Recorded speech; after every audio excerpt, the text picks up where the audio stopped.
তাহলে মেয়ে তো বড় ধান্দাবাজ মনে হয়। ধান্দাবাজ মানে পুরাই ফাউল। কিন্তু যেভাবে তোর পিছনে লাগছে, তুই শান্তিতে চাকরি করতে পারবি তো? চাকরি কেন করতে পারবো না? চাকরি হলে তো দুজনে একসঙ্গে হবে না, যে কোনো একজনের চাকরি হবে। যদি একসঙ্গে দুজনের চাকরি করা লাগে তখন? একই পদে দুইজনের চাকরি কিভাবে হবে? এটা কিভাবে সম্ভব? সম্ভব, সবই সম্ভব, অসম্ভব বলতে কিছু নেই। বুঝিয়ে বলেন স্যার। তোমাদের বিষয়টা নিয়ে আমি উপজেলা কর্মকর্তার সাথে কথা বলেছি। উনি সবকিছু শুনে একটা সিদ্ধান্ত দিয়েছেন। সিদ্ধান্ত? কি সিদ্ধান্ত দিয়েছে মামা? স্যার, আপাতত তোমরা দুইজন এখানে ডিউটি করবে, 1 মাস তোমরা ডিউটি করবে।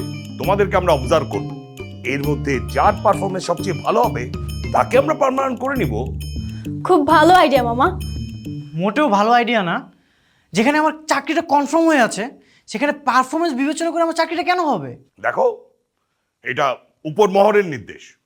ওরা তো যোগ্য ব্যক্তিকেই চাকরি দিবে, তাই না? যোগ্যতা প্রমাণ করো, তারপর চাকরি পাবে।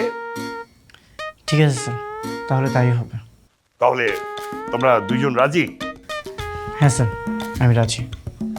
আমিও রাজি স্যার। Good, very good. তাহলে কালকে সকাল থেকে তোমরা কাজে লেগে পড়ো। 8টা থেকে 4টা পর্যন্ত তোমাদের ডিউটি। ওকে? জি স্যার। ঠিক আছে, আসো।